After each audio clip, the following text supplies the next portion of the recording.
Welcome to the lecture titled Relay Control System for Identification. In the earlier lecture, we have seen the benefits of relay control system. Relay ensures sustained oscillatory output in a closed loop system. Relay induces limit cycle in a closed loop system. Let us consider a relay control system of this form, where we have a PID controller, a controller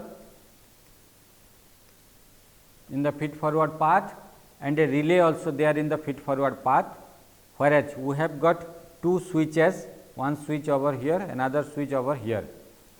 When the switches are down, then the relay gets connected to the process and we have got relay and process in the closed loop system. Now, the system can be represented in the form of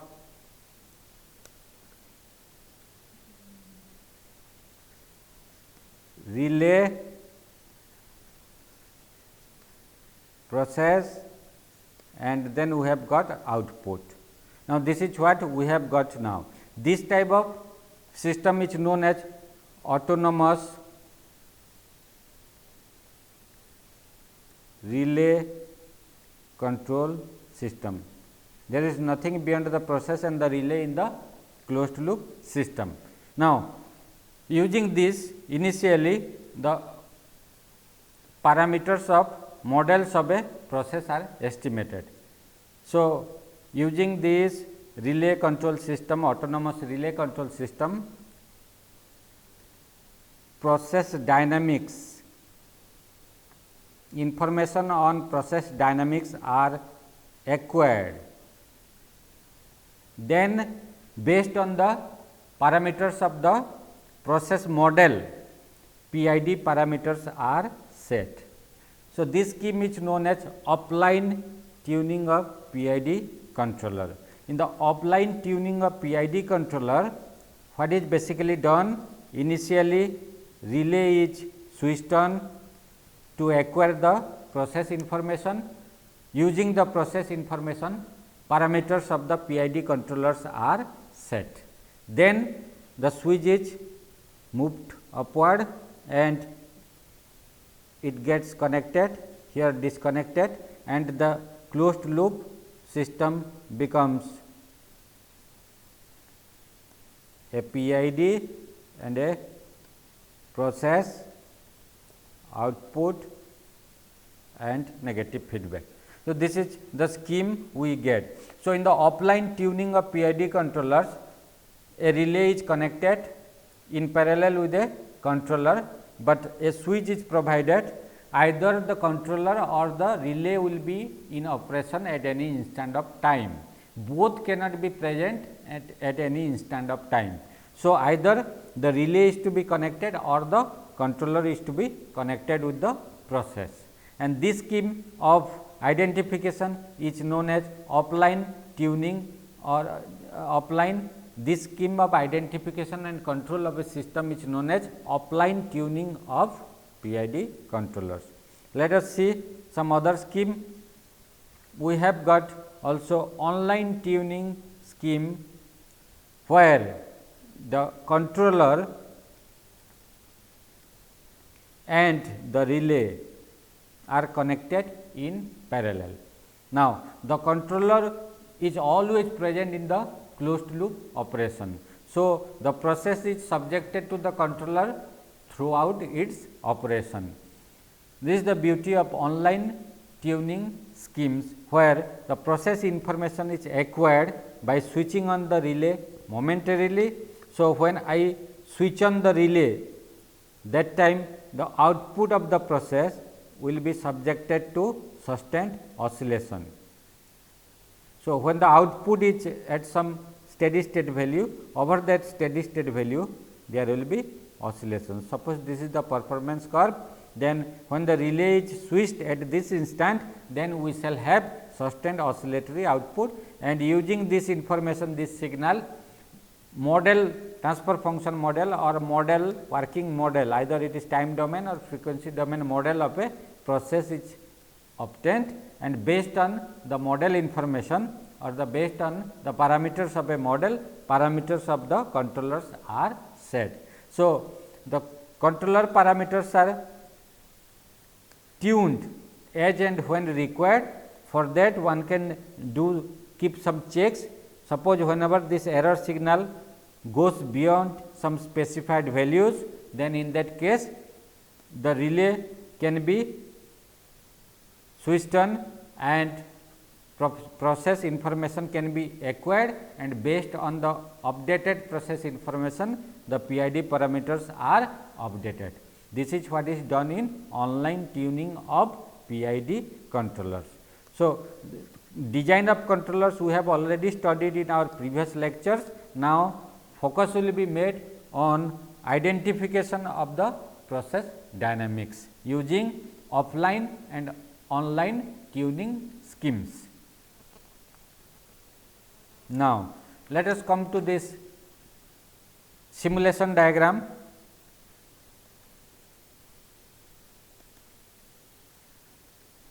So, in this simulation diagram we have considered a second order process dynamics, which is given by e to the power minus s upon 8 s plus 1 square. Now, the process is connected to a series PID controller. The series PID controller is given as GCS is equal to 1.9635 times 1 plus 8 s times 1 plus 1 upon 4.6075 s.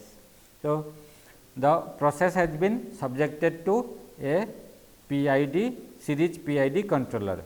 When a unit step input of magnitude 0.5 is applied, then the output of the closed loop system becomes like this. So, till this point, suppose we have got the output of the closed loop system when the series controller is in action. Suppose now we found that the controller is not performing, it is not giving desired or satisfactory time and frequency responses. Then we need to acquire updated process information. So, it is necessary to obtain this process information, accurate process information, based on which again the controller parameters can be updated to achieve desired time and frequency responses from the closed loop system. Now, relay will be switched on. So, when the relay is switched on at time t equal to 60 seconds, then the output of the closed loop system becomes like this. So, we have got this is the steady value. So, the output is oscillating around the steady state output of the closed loop system. Now, measuring its amplitude and frequency and using the frequency, it is possible to estimate dynamic model of the process, and from the parameters of the dynamic model it is not difficult to find updated values for Kp, Td and Ti. So, this is the Kp proportional gain, this is the Td derivative time constant, and this is the integral time constant of the series PID controller. This is how this simulation diagram can be used to induce limit cycle output in the case of online tuning scheme. So, this plot basically shows us the results of the simulation of some online tuning scheme. Let us go back to the original conventional relay control system. So, this is our conventional relay control system. Why I say conventional? Because the relay is assumed to be ideal. We assume that the relay is ideal and symmetrical. So, let the relay height be h and this be minus h. Then we call this as the relay setting. Now, this will certainly the relay with certain heights h, with the relay heights of h and minus h, a process will certainly be subjected to limit cycle output, and what sort of output we will get in this autonomous relay control system, the output can assume this form. So, let the output of the autonomous relay control system be shown as like here. So, y t versus time t is given where the oscillation starts from here and we have got sustained oscillatory output of this form. Now, let the peak amplitude of the output be A. This is the peak amplitude. So, A is the peak amplitude of the limit cycle output signal, and let P u be the time period. P u is the time period of the limit cycle output signal. The subscript u stands for ultimate. It is also known as ultimate period. So, we can give two names to this variable P u, either it is known as time period or ultimate period. Why it is called ultimate? Going beyond that, there will be unbounded output. So, this is the ultimate period of the limit cycle output from the relay control system. Now, when the output assumes this form, then the output of the relay will assume this form. Why the output of the relay will assume this form? Because y t is like this, then definitely u t, e t versus time t can be plotted. So, this is y t, E t is equal to minus y t. If you carefully observe the block diagram, here r equal to 0, E is equal to minus y. So, E is equal to minus y, therefore, we will plot the E first.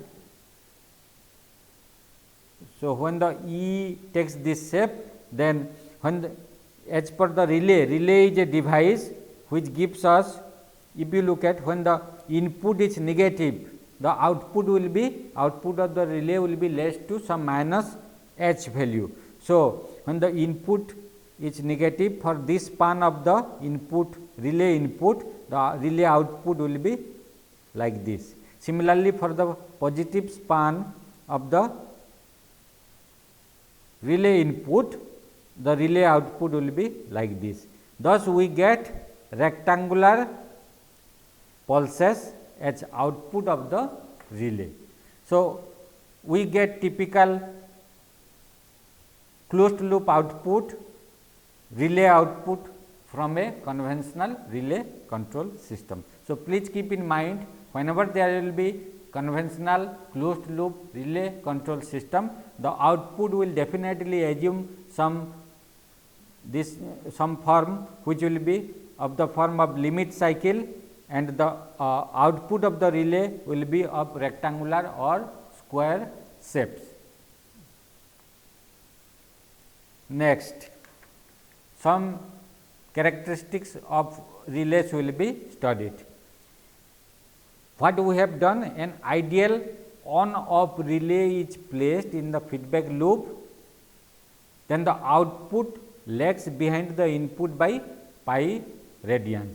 So, the relay is forcing, this relay is forcing the planned output to be of sustained oscillatory, and that relay is also introducing a phase lag of minus pi, and another phase lag of minus pi is there due to the negative feedback. Therefore, we get sustained oscillatory output from the relay control systems. Now, the oscillatory output is assumed to have a period of Pu, and let the frequency of the output signal be denoted by omega u, which can be also obtained from the ultimate period or time period from the relationship 2 pi upon Pu. So, omega u is equal to 2 pi upon Pu, and A is the peak amplitude. These are the two informations which can be obtained easily from the oscillatory output, and these two measurements also can be made easily. How we will be able to obtain these measurements so easily? Now, with the help of peak detectors, it is not difficult to obtain the peak amplitude of a signal. Similarly, using the zero crossing detectors, it is possible to measure the periods or time period or half period of a rectangular pulses. So, using peak detectors and zero crossing detectors, we can easily estimate omega u and A from the limit cycle output. Now, we have interest to analyze to the closed loop relay control system. Now, if the relay, as we know, let us go back to the original system. We started with the frequency domain identification technique with a closed loop which had got a proportional controller initially. So, we had some proportional controller, and when the proportional controller gain was available to us, it was very easy for us to estimate two unknowns of transfer function model of a process dynamics. So, if the relay also can be represented by some equivalent gain, if the relay dynamics or the relay characteristics can be represented by some equivalent gain like the gain of a proportional controller, then we can make use of the same loop phase and loop gain criterion to estimate unknown of the transfer function model of a process dynamics. That is the reason why we shall go for calculating the equivalent gain of a relay. What we mean by equivalent gain of a relay? Can we represent the relay? Can we represent the dynamics of a relay by a simple gain, which will be known as equivalent gain? Yes, that is possible using the describing function analysis. This DF stands for describing function. So, using the describing function analysis, it is possible to find equivalent gain of relays. Please keep in mind the gain will not be exact, because we shall make use of approximations in the analysis, and that will enable us to get simple expression for the gain of a relay. Now, using describing function analysis and using the principal harmonic component of the relay output signal, it is possible to find equivalent gain of a relay. What do we mean by principal harmonic of the relay output signal? What we have seen, the relay input is found to be of the form like this. When the relay input is like this is suppose E t versus t, then we can have a plot for the relay output. This is the relay input. So, relay input signal can be shown like this, then the relay output signal will be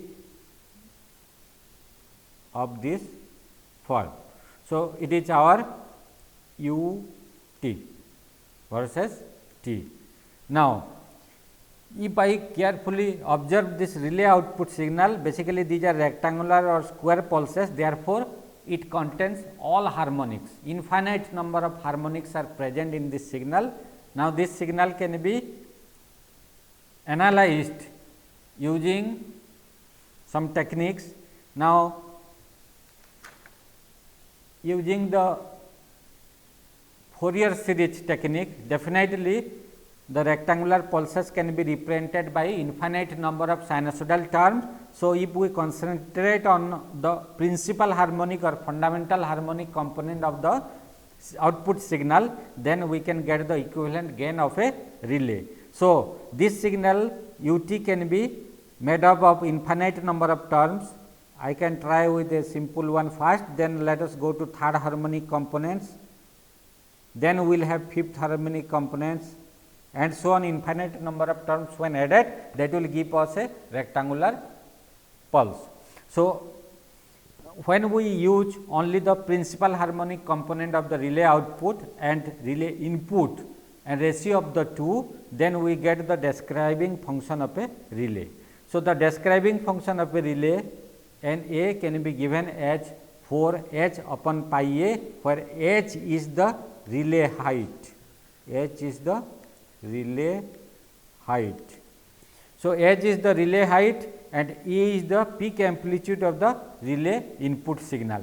So, the equivalent gain of the relay is given by 4 h upon pi a. The equivalent gain of the relay is derived as 4 h upon pi a. How we have obtained that one, we shall discuss in detail.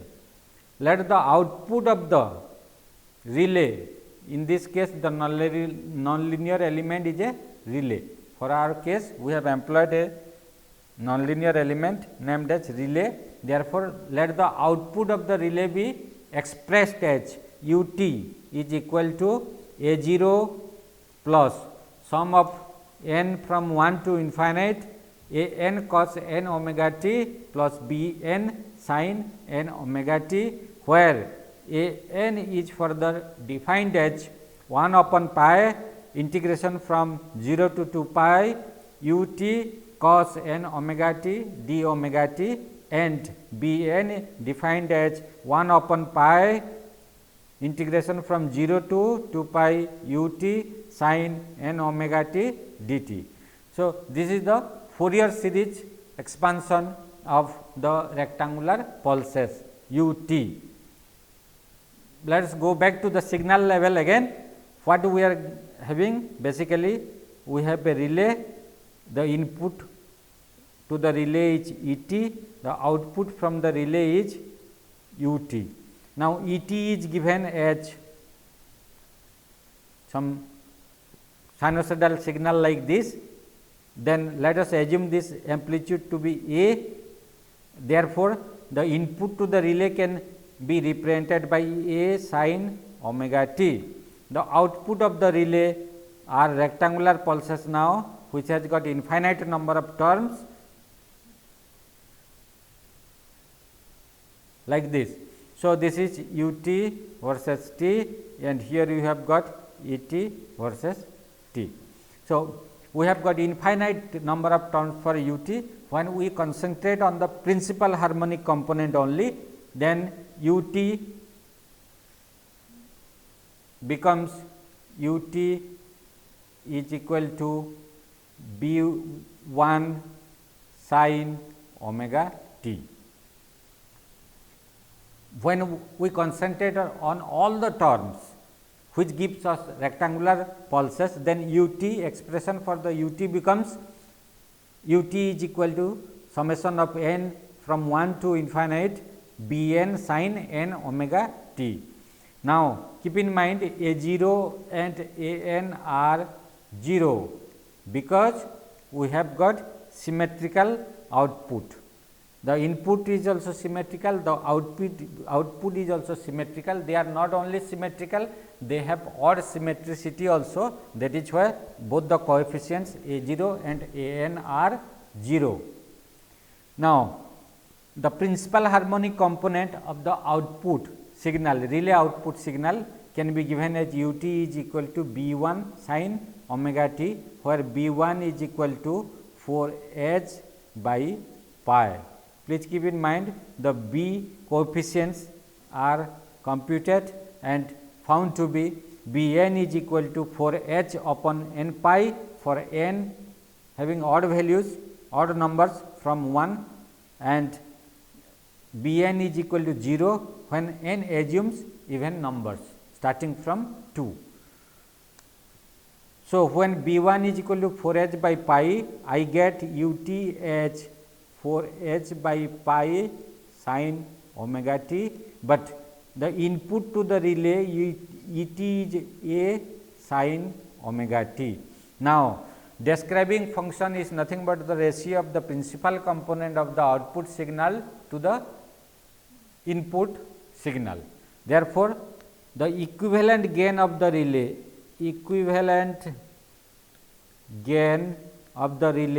is nothing but the describing function, which is given as now magnitude of u t to magnitude of E t. So, that gives us 4 h by pi sin omega t upon a sin omega t, and ultimately we get 4 h by pi a. Therefore, the equivalent gain is found to be 4 h by pi a. So, that is how we have obtained the equivalent gain or describing function of a relay, which is often known as ultimate gain h, and a is equal to 4 h by pi a. So, I am introducing so many symbols N a, where N a appears in the closed loop system.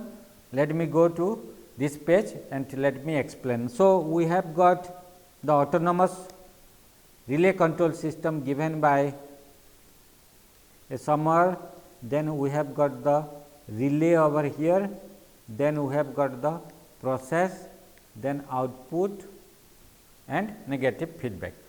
This can equivalently be represented by an autonomous loop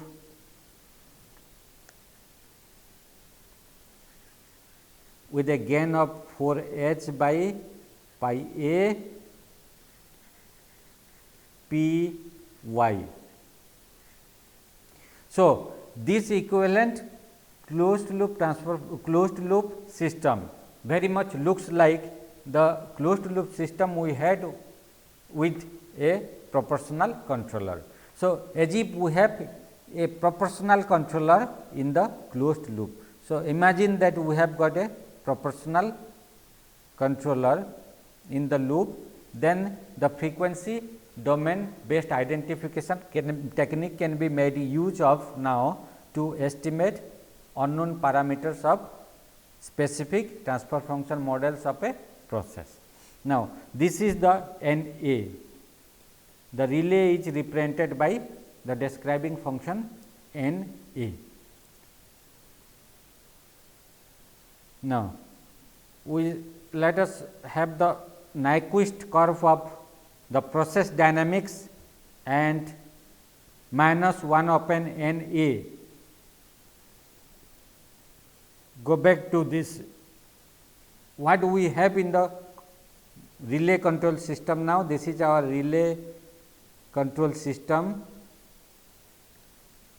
The relay has been represented by a describing function N a.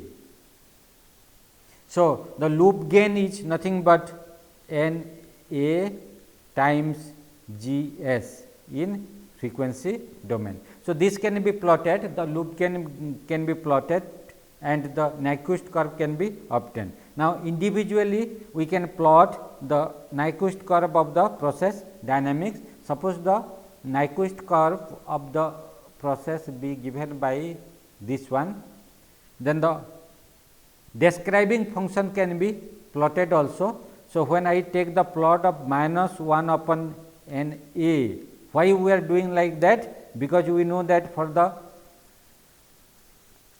closed loop system N a G a 1 plus N a G a is equal to 0, or N a G a is equal to N a G s is equal to minus 1. So, as we know the characteristic equation of the closed loop system is nothing but 1 plus N A G S is equal to 0. So, that can be rewritten as N A G S is equal to minus 1. Further, I can write G S is equal to minus 1 upon N A. So, now if we plot the Nyquist plot of G S and Nyquist curve of minus 1 upon N A, the meeting point will give us the critical point. Now, this is the Nyquist curve for the process and the negative real axis is the Nyquist curve for the minus 1 upon N A, inverse of the describing function. So, when both are plotted, this is the meeting point and the meeting point definitely gives us the phase crossover point or the critical point. From this critical point, it is possible to estimate the critical frequency or phase crossover frequency, and gain of the relay is now called gain of the relay is actually, if it is denoted by KCR, suppose the gain of the relay is N A is represented by some symbol KCR, then we have got the gain over here as minus 1 upon KCR, definitely minus 1 upon KCR, which is nothing but equal to minus 1 upon N A over here. So, this is how using the Nyquist plot one can estimate the critical gain and critical frequency of a relay control system. What more we can get using the Nyquist plot, we can get some simple expressions. Now, the phase of the process at the critical frequency will be equal to minus pi. Why that is so? If we consider the loop gain, loop phase also, we know that loop phase is equal to minus pi. In this case, what we have in the loop N A G S as the loop gain, which in frequency domain gives us N A G J omega. At the critical frequency, the loop gain will be N A G J omega C R. So, this phase will be equal to minus pi. So, the same information is obtained from the Nyquist plot.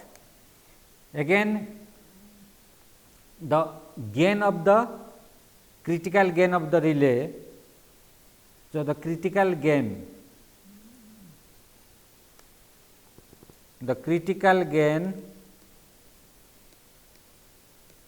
is denoted by KCR is given as 1 upon G J omega C R magnitude, which will be definitely as 4 h by pi a, which is nothing but the describing function of the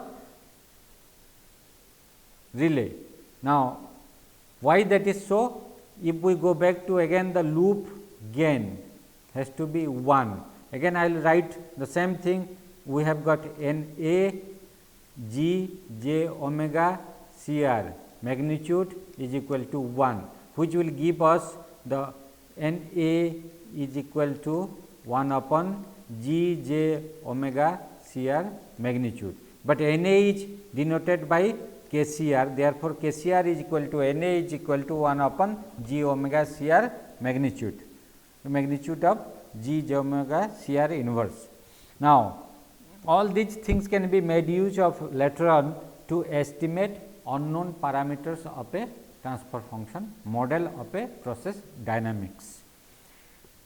Some conclusions from the analysis, above analysis can be made like this: critical gain and frequency provide us valuable information about the magnitude and phase of process under relay feedback.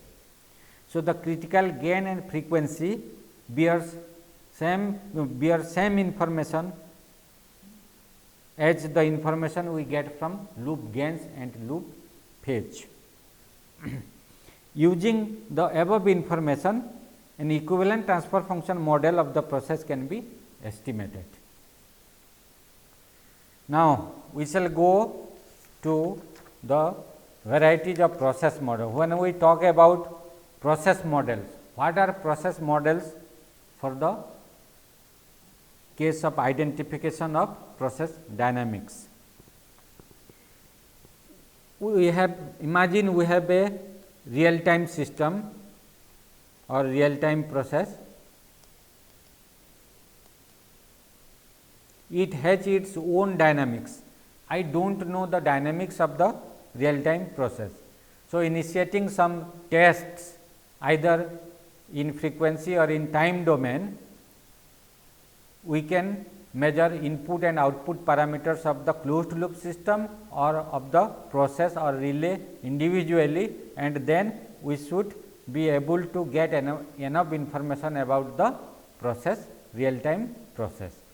So, the real time processes can be represented by some assumed form of dynamics. What are those one? Those are known as transfer function models. So, a process dynamics can be represented by transfer function models. In that case, we can have infinite number of models for a transfer function, then which one model to be chosen or how to go about that, how to choose specific type of transfer function model, lot of questions can arise. Now, we shall see what are the typical type of transfer function models used in literature for representing dynamics of real time processes. Let us consider a general second order plus date time process model. Now, typical transfer function models in process control are often assumed to be the stable, unstable, first order plus date time and second order plus date time types. What is the full form of FOPDT? This stands for first order plus date time. Similarly, SOPDT stands for second order plus date time. Apart from this, we have got stable first order plus date time, stable second order plus date time model, unstable first order plus date time model, unstable second order plus date time model, stable integrating plus date time model, unstable integrating plus date time model. So, a variety of transfer function models can be described. So, let us give the transfer functions of all those models, because ultimately we are going to identify the parameters of those models in subsequent lectures. Therefore, we need to know varieties of transfer function models available in literature or are helpful in representing the dynamics of real time processes. Now, the process model transfer function of a process dynamics in second order plus date time form can be given as G s is equal to k e to the power minus theta s upon T 1 s plus minus 1 times T 2 s plus 1. Now, what is k? K is the steady state gain of the process, steady state gain of the process. What do we mean by steady state gain? When some DC signal is passed to the process, the gain of the process will be k, suppose then the output of the process will be k times the DC signal. Suppose U0 is the input to a process, it is a DC signal, U0 is DC. In that case, the output of the process will be k times U0. Then we call k as the steady state gain of the process. What is T1? T1 and T2 are the time constants of the process model. What is theta? Theta is the time delay or date time or time or transportation delay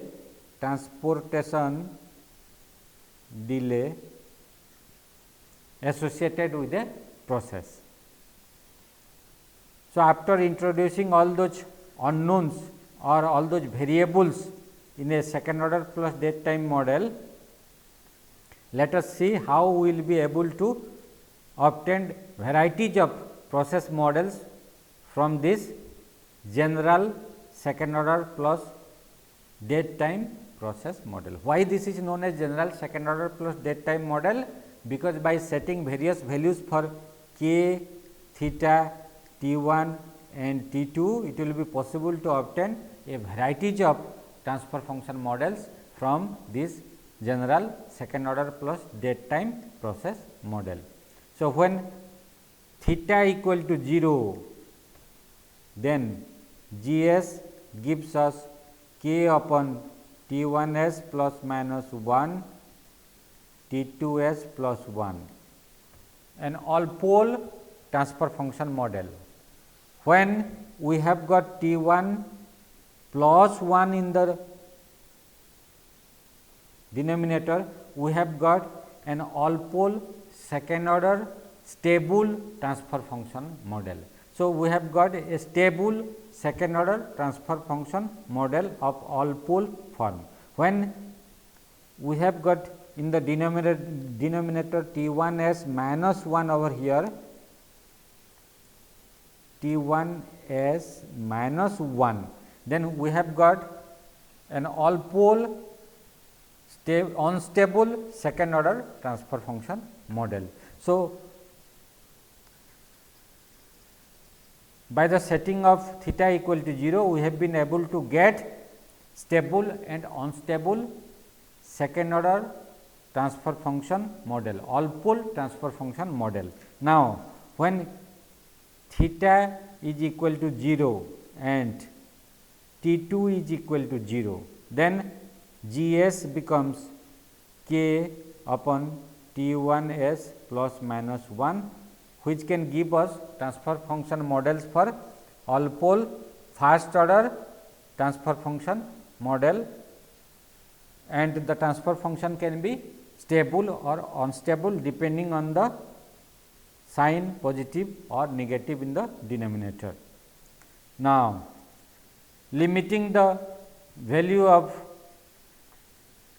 T1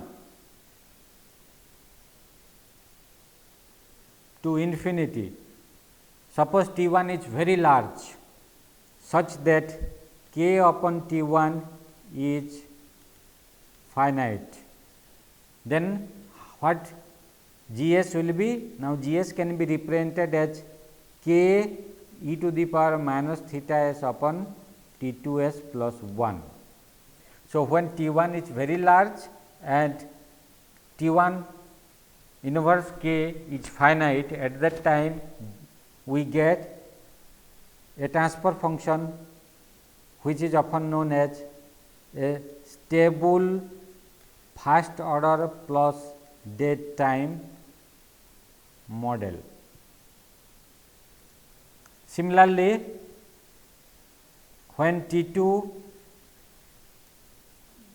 is very large such that k upon T2 is finite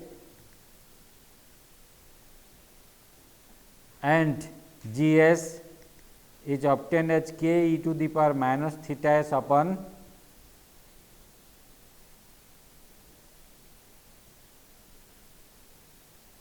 T1 s minus 1, then we get some unstable first order plus date time model.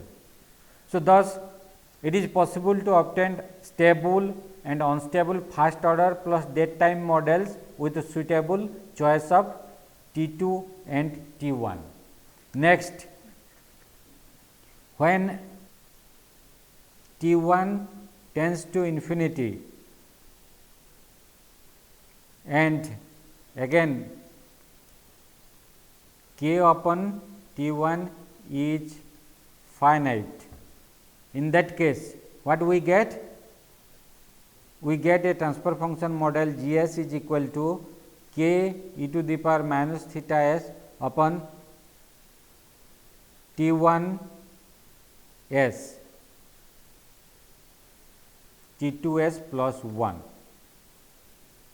So, we have got when T1 tends to infinity and k upon T1 is finite, we have got a transfer function model which is often known as stable second order integrating transfer function model. So, we get stable second order integrating plus date time transfer function.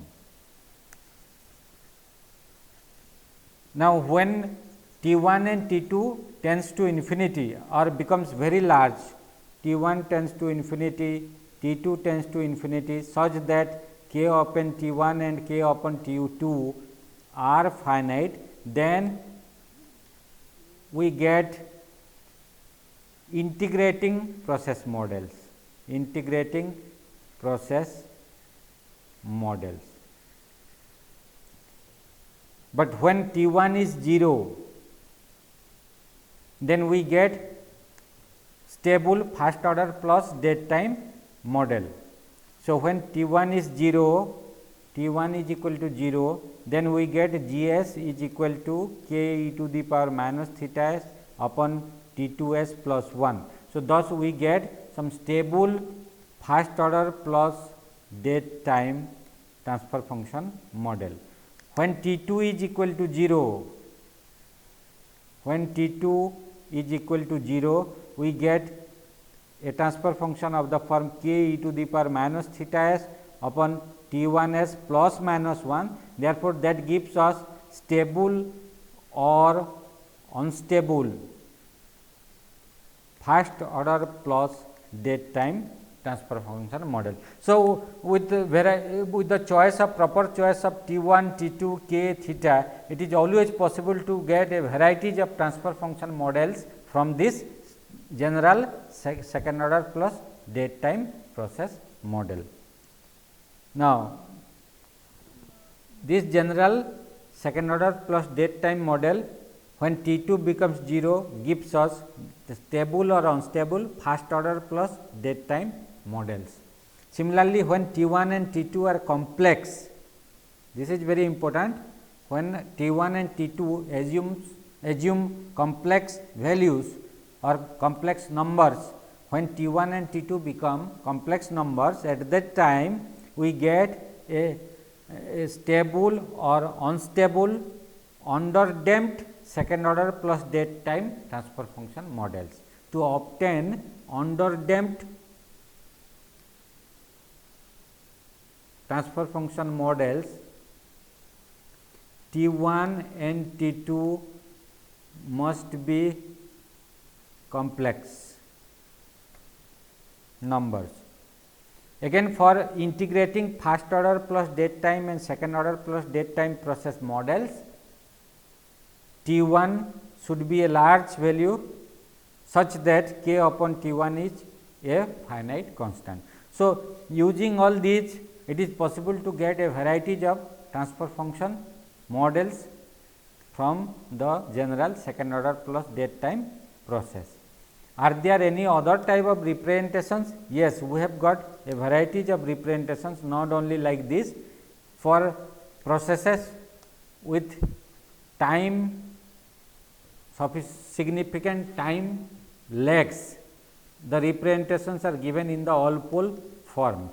Now, for a process with sufficient time lags or having pole multiplicity, the representations are often given as in the form of T1 s k upon T 1 s plus 1 to the power square for second order process model, or it can be of power n for higher order process models.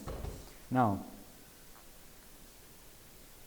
in summary, we have seen various type of relay control systems.